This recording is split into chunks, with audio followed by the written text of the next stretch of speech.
What is going on YouTube? My name is Lucas and today I am excited to bring you guys this video. I truly am. You know, I was surfing the web and I came across Walmart making a huge announcement when it comes to zero emissions. And I started thinking to myself, well, I'm going to connect the dots. And I think those dots lead to Workhorse. That's right. So if you're interested, I suggest you stay tuned right after this.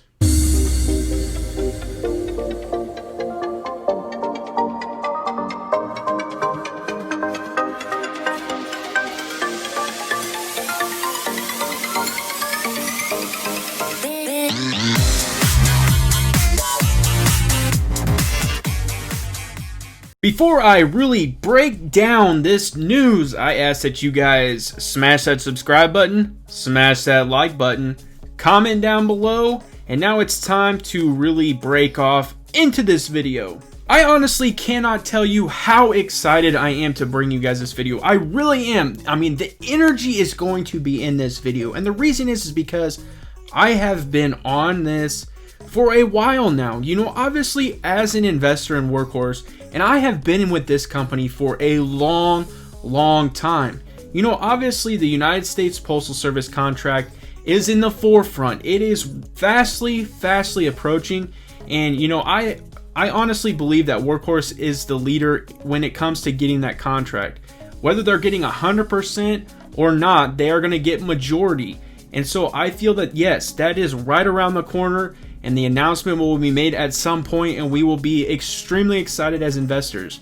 But when it comes to big picture for this company, we have to continue to expand. We have to look well past just the United States Postal Service contract. Yes, it is $6.3 billion.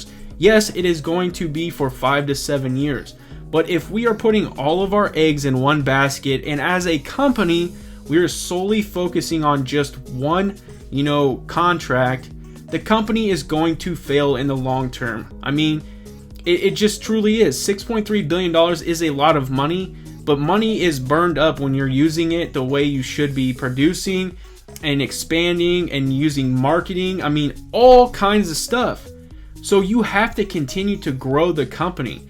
And there is no better way to grow the company than exactly what Walmart is saying in this article. So I'm going to swing over here and provide you that information. You know, obviously it says that their intent is to be zero emission, across the board by 2040. And so I'm going to break this down for you. It says retail giant Walmart is planning to power all its facilities with 100% renewable energy by 2035 as part of its goal to be zero emission across company's global operations by 2040. The company is also electrifying and zeroing out emissions from all of its vehicles. And I mean, we have to understand the wide array of vehicles that Walmart has and could have in the future.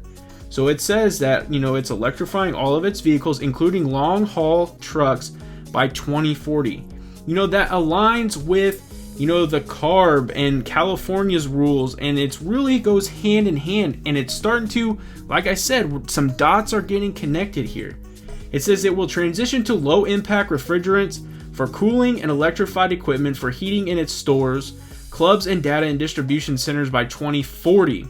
I really do find that this is very intriguing. And it wasn't very specific. Obviously, it's talking about impact refrigerants for cooling for its equipment in store. But I do think that eventually they are going to start looking in that manner when we're talking about, the delivery service, the truck delivery. And I do feel that Workhorse is going to be able to provide that to them. I'm going to hit on that here a little bit later, but keep that in mind. So continuing on, it says Walmart president and chief executive Doug McMillon said, "We want to play an important role in transforming the world's supply chains to be regenerative." It says, "We face a growing crisis of climate change and nature loss, and we all need to take action with urgency. For 15 years, we have been partnering to do the work and continually raising our sustainability ambitions across climate action, nature, waste, and people. The commitments we're making today not only aim to decarbonize Walmart's global operations, They also put us on the path to becoming a regenerative company, one that works to restore, renew, and replenish in addition to preserving our planet and encouraging others to do the same. And, I really think that is a great statement. I mean, obviously, we understand what they are trying to do, what the intent is. I obviously always am going to have the comparison of Walmart versus Amazon. I mean, you're talking two of the leaders in their industry, and they're constantly going head to head at whatever aspect you're talking about, whether it is, the delivery aspect when it comes to just on the ground in vehicles, or you're talking in the air in future with drones. I mean, they are competing in every aspect. They just are now competing in the online service. Walmart just released their version of Amazon Prime. Amazon has had their Amazon Prime. They are constantly going head to head. So it would make sense if Walmart really did start diving deep and looking into Workhorse for a partnership in their delivery service. I think that's very, very key. In all honesty, I really have been kind of envisioning where this company can continue to expand. And I immediately did start thinking refrigeration. I just didn't know how it would be done. And what really kind of helped me solidify this idea was when Jack Spencer Investing interviewed Steve Schrader, twice. I mean, he is absolutely killing it when it comes to interviews, and he is such a good interviewer and gets a lot of great information and really is a key for us YouTubers. I mean, he is a YouTuber and goes out and gets, an interview with one of the most, up and coming companies. I can't speak highly enough about Jack. Awesome job, my friend. Really awesome job. And I'm going to leave the link in the description for part 1 and part 2 of those interviews. And really, if you're a Workhorse investor, go take a look for sure. But from that interview, I took, and you'll see in this clip, I took that, obviously they have been talking to people that they need to be talking to. They need to expand and grow the company. And one way that they are going to do that is refrigeration. Customers already, and just look at in all the different United States of what the opportunities are that companies that can consider using an electric truck, whether it be a baking, dry cleaning, we talked about the refrigeration from the Krogers and the grocery stores, and now the big companies like Walmart and Amazon that are in grocery stores as well.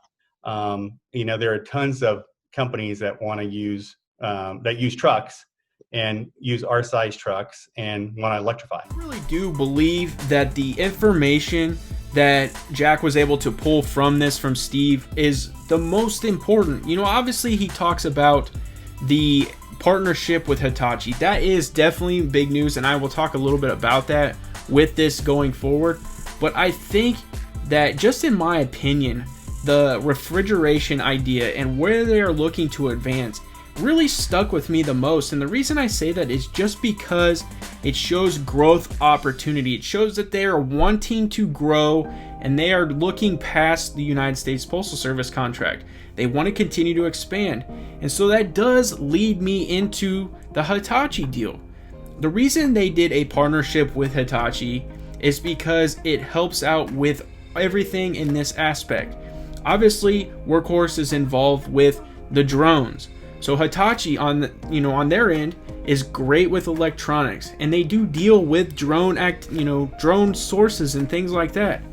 Then if you start talking about manufacturing, Hitachi has experience in manufacturing, probably manufacturing drones and manufacturing the trucks and really creating a efficient production line.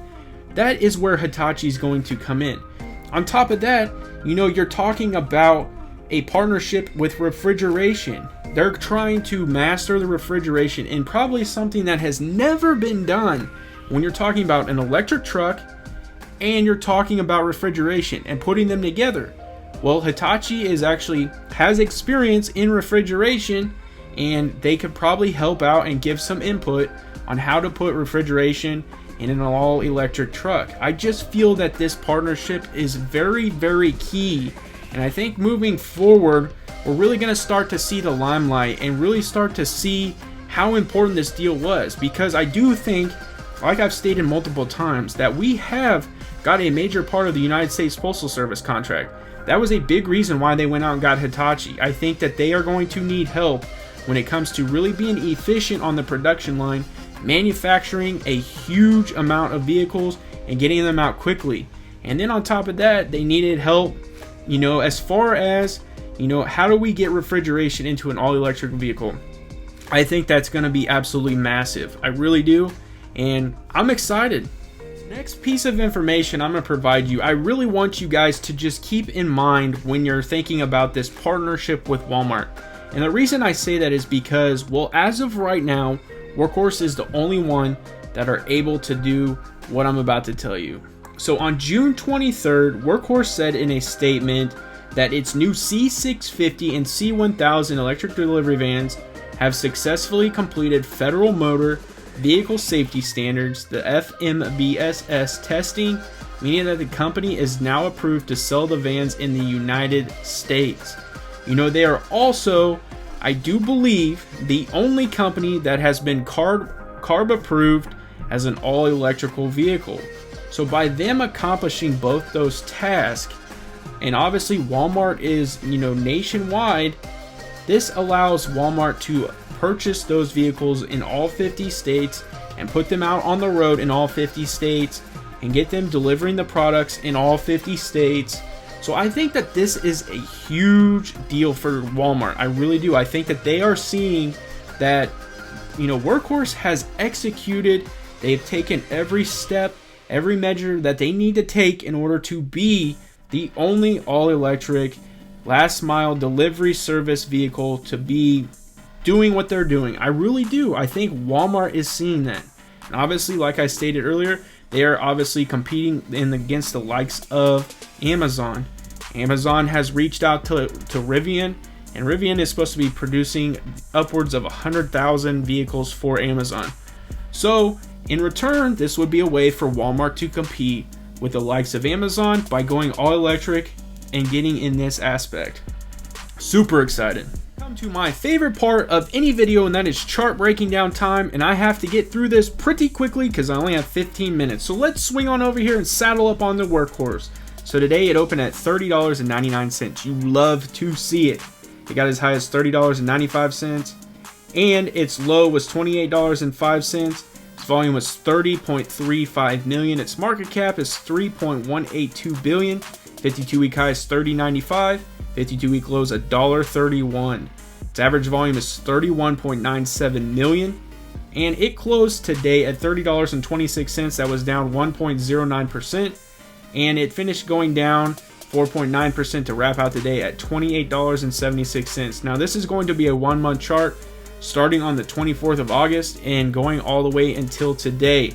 And the reason I see this continuous uptrend is they have been, applying news, they've been, releasing some information, but what they've been doing is obviously they are in preparation mode for the United States Postal Service contract. People are getting in, into this stock based on that information. Lordstown has been, on the rise, and they are getting ready to merge at some point in the Q4. And so with the ties of Lordstown, obviously Workhorse owns a 10% equity stake, and they also have a royalty. This also plays hand in hand. And then I just think naturally people are getting involved in the EV market. It's been one of the most highly discussed and highly successful stocks, and sectors this entire year is through this dreadful 2020. So for them to start making this run, it makes complete sense. Hopefully you guys enjoyed this video. Hopefully you guys are able to connect the dots, and hopefully you see what I am seeing. And you guys know how I do it. If you like this video, smash that like button. It helps out tremendously. And if you enjoy the content, because I'm going to keep the content flowing, subscribe to my YouTube channel. And as always, have a good day.